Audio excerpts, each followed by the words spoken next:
Oui, merci Madame la Présidente. Hier, en commission permanente, il ne nous a pas échappé que notre groupe avait sollicité sur ce sujet le doublement de temps de parole.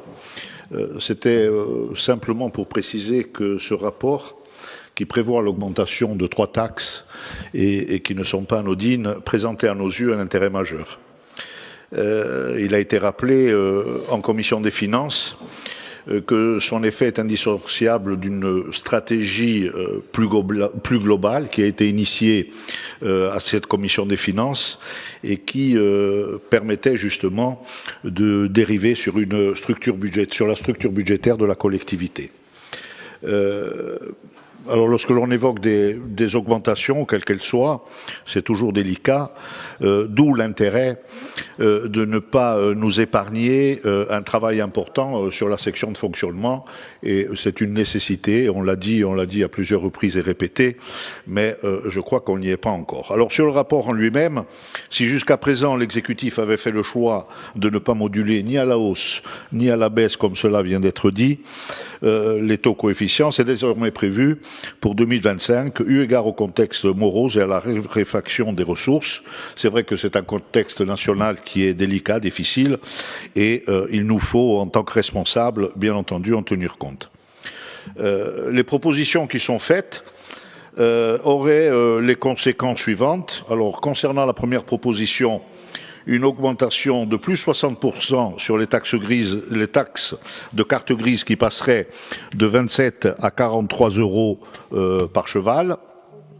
Cette augmentation, comme cela vient d'être précisé, permettrait une recette de 15,5 millions d'euros en 2025, soit 10 de plus qu'actuellement, et récupérer en plus, puisque cela fait aussi l'objet de vos intentions, 3 millions d'euros sur les véhicules hybrides qui jusque-là n'étaient pas taxés. Alors, il y a un fléchage de ces recettes, et il est précisé dans le rapport, elles seraient affectées directement à l'entretien et à l'aménagement des routes. La deuxième proposition, Paul Félix en faisait un développement à l'instant, plus 20 points de taxe de francisation, soit 90%, alors qu'elle a toujours été ici chez nous de 70% depuis 1992. Je partage ce qu'a exprimé Paul Félix à l'instant, et donc sur cette proposition, je crois qu'il faut les uns et les autres éviter de commettre les erreurs d'analyse. Oui, c'est bien une chute de la plaisance depuis l'an dernier qui a fait baisser les recettes, car celles-ci avoisinaient les 5 millions d'euros jusqu'en 2024, et elles sont aujourd'hui à moins de 4 millions d'euros. Je me suis exprimé là-dessus en commission des finances et j'ai précisé que les effets conjugués de la crise et surtout le problème des mouillages, sur lesquels nous avions attiré votre attention, problème qui n'est pas encore solutionné, réglé aujourd'hui, a contribué à baisser le nombre de touchés. On avait proposé justement d'avoir la possibilité de le doubler pour inciter justement les plaisanciers à venir en Corse, comme le précisait à l'instant Paul Félix. Et je rappelle quand même qu'augmenter cette taxe pourrait engendrer 5 millions d'euros de recettes, mais le fait d'augmenter la taxe par rapport à ce qui est exprimé, par rapport à une position beaucoup plus incitative qui aurait des conséquences économiques meilleures pour notre environnement économique, n'est pas du tout ce que nous souhaitons préconiser. Alors vous dites dans votre exposé répondre à une demande de l'Assemblée Adiaduentu pour justifier une partie de cette décision. Connaissant bien le sujet pour être élu d'un territoire qui bénéficie depuis bien longtemps des retombées de la plaisance, je trouve cette justification quelque peu dangereuse et, pourquoi le cacher, assez démagogique. Il m'a été répondu en commission des finances que le problème des mouillages concernait ceux qui souhaitaient éviter les ports. Sous-entendu, une clientèle aisée qui, souvent, faisait des caprices. Mais cette clientèle, à très fort pouvoir d'achat, fait tourner toute une économie. Et l'impact de l'arrêté préfectoral 2023-168, conjugué à d'autres facteurs, n'oublions pas qu'il a généré cette régression à laquelle nous assistons aujourd'hui, qui est de l'ordre de 30 à 40% de l'activité du nautisme et de la plaisance en Corse. Alors oui, bien sûr, si c'était assorti d'une étude économique auprès de bon nombre de professionnels, l'attitude ou le comportement qui est le vôtre serait peut-être plus explicite. Je rappelle que c'est pourtant un secteur de notre économie qui représente 800 prestataires locaux et environ 2000 emplois.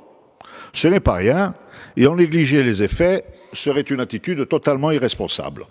D'où cette impérieuse nécessité de créer un réseau de mouillage organisé pour la grande plaisance.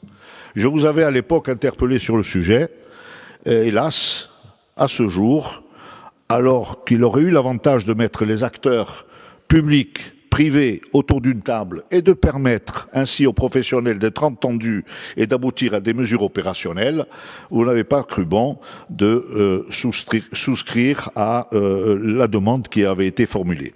Alors il n'est jamais trop tard pour y remédier. Et l'acter, bien entendu, dès à présent, de façon à éviter à l'avenir, comme il a été question ce matin sur la SMO, de faire part de retards chez les uns ou les autres, ou d'éventuels, justement, laxismes qui nous conduisent souvent à nous écharper les uns les autres ici en séance plénière dans cet hémicycle.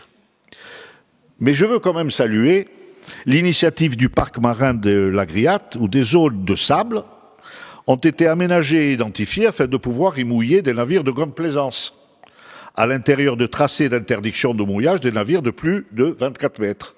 Aussi, il me paraît incompréhensible que ceux qui s'appliquent dans un parc marin ne puissent pas être étendus en dehors de celui-ci et donc sur le reste du littoral corse.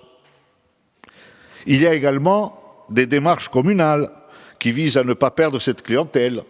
Je ne veux citer que notre collègue maire de la ville de Bonifacio, qui, par exemple, a mis en place 14 bouées dans le golfe de Santa Manza. La Chambre de commerce et d'industrie lui a emboîté le pas avec un projet dans le golfe d'Ajaccio. Alors oui, Monsieur le Président, puisque c'est au président de l'exécutif que je m'adresse, même si c'est Gilles, en l'occurrence, qui rapporte ce dossier quelque peu, un petit peu épineux. La collectivité de Corse, via le PADUC et le schéma de mise en valeur de la mer, ont un rôle majeur à jouer en termes de décision et de planification. Et je vous invite donc, à travers ce document, d'avoir la possibilité de le réviser de façon effective. Et en plus, c'est un document que nous attendons déjà depuis bien longtemps. Concernant la troisième proposition, vous prévoyez une recette complémentaire de 350 000 € concernant la taxe de transport, en portant à son maximum les passages pour la SADEN de 1,52 € à 4,57 €. Je regrette profondément que notre proposition visant à moduler cette taxe ne soit pas retenue. Visiblement, avec ces trois propositions, la CDC récupérait donc 10 millions d'euros. On entre donc, et vous le rappeliez, dans une période nouvelle, au niveau national très contraignante, avec une crise qui est un véritable accélérateur de tendance déjà objectivé par nous-mêmes. Inéluctablement, et ce n'est pas faute de l'avoir précisé à chacun de nos examens budgétaires, on tend vers ce fameux effet ciseau avec une diminution au mieux, une stagnation des recettes et une augmentation des dépenses, principalement de fonctionnement. À la clé, bien entendu, ce que l'on craint tous, un risque de tassement du niveau d'investissement, voire une baisse désastreuse. Comme le faisait remarquer la présidente de l'Assemblée, une réduction de 30% du niveau de nos investissements en Île-de-France n'a pas les mêmes effets chez nous. La commande publique n'a pas le même impact que dans les grandes régions. Chez nous, une baisse aussi forte serait l'asphyxie totale de l'île, une catastrophe économique et donc sociale. J'en veux pour preuve l'augmentation de 39%, comme cela a été déjà signalé, du nombre de procédures collectives entre le premier semestre 2023 et le premier semestre 2024. Je vous passe les données, mais que vous avez très certainement, liées à l'augmentation des assurances garanties salaires qui témoignent de la même tendance. Oui, c'est dans ce contexte compliqué que vous engagez une concertation au sein de la Commission des finances qui a été longtemps demandée, que l'on partage. On propose cette démarche depuis longtemps. On va bien sûr y participer, en tout cas pour notre groupe, et être force de proposition. Mais ce qui nous gêne profondément, c'est que l'on demande depuis bien longtemps des efforts sur le fonctionnement et que votre décision première est inverse. Vous demandez aux Corses de faire un effort en aggravant la pression fiscale, dans une période particulièrement compliquée, surtout concernant la première et la troisième proposition. Alors bien entendu, cela ne nous convient pas. Nous sommes d'accord, par contre, pour tout mettre à plat. Il est possible qu'à l'issue de ce travail commun, on puisse tomber d'accord sur une modulation de taxes, mais pas sans s'épargner d'un travail profond sur le fonctionnement. N'oublions pas que les choix budgétaires sont déterminés par des choix politiques. Comme vous l'a fait remarquer hier notre collègue Jean-Michel Savelli, il n'y a pas que la structure de nos recettes ou la conjoncture globale défavorable. Il y a aussi le poids des choix politiques opérés depuis des années. Cette augmentation de la pression fiscale est une décision prise, encore une fois, dans l'urgence. Vous la présentez comme responsable. Pour nous, elle ne l'est pas, puisqu'elle ne traite malheureusement qu'une partie du problème. Nous le savons tous, les années à venir seront des années difficiles.